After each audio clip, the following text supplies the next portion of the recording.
The New Orleans Grays were a military volunteer unit of 2 militia companies that totaled about 120 men that had formed in the city of that name, for service in the Texas War of Independence. The name came from the gray military fatigues they wore. Texas tour. The Grays were organized in New Orleans on October 13, 1835, at the coffee house and arcade of Thomas Banks. Adolphus Stern, a Nacogdoches businessman, favored the Texas Revolution and, with approval from the Texas Provisional Government, financed the operation. Unlike the majority of the Texian volunteers, the Grays looked like soldiers, with uniforms, well-maintained rifles, U.S. pattern muskets, adequate ammunition, and some semblance of discipline.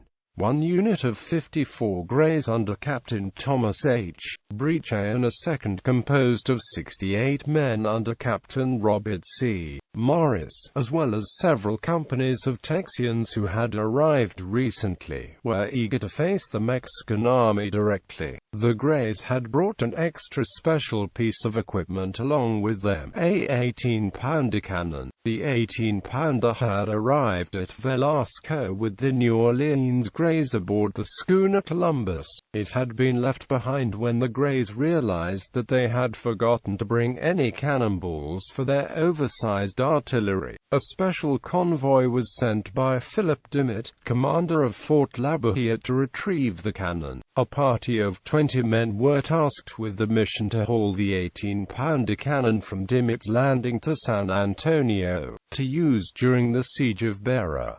They were soon joined by others, including 20 members of the Grays, until the group totaled 75 men. They struggled with the giant cannon for about 200 miles, pushing and pulling, until they finally rolled into San Antonio. They arrived 2 days after the battle, when General Cos had already surrendered. But all the work was not in vain. The cannon would earn a special place in the Alamo compound when it was used in the Battle of the Alamo. 23 Grays fought and died at the Battle of the Alamo. 1 died at the Siege of Texas.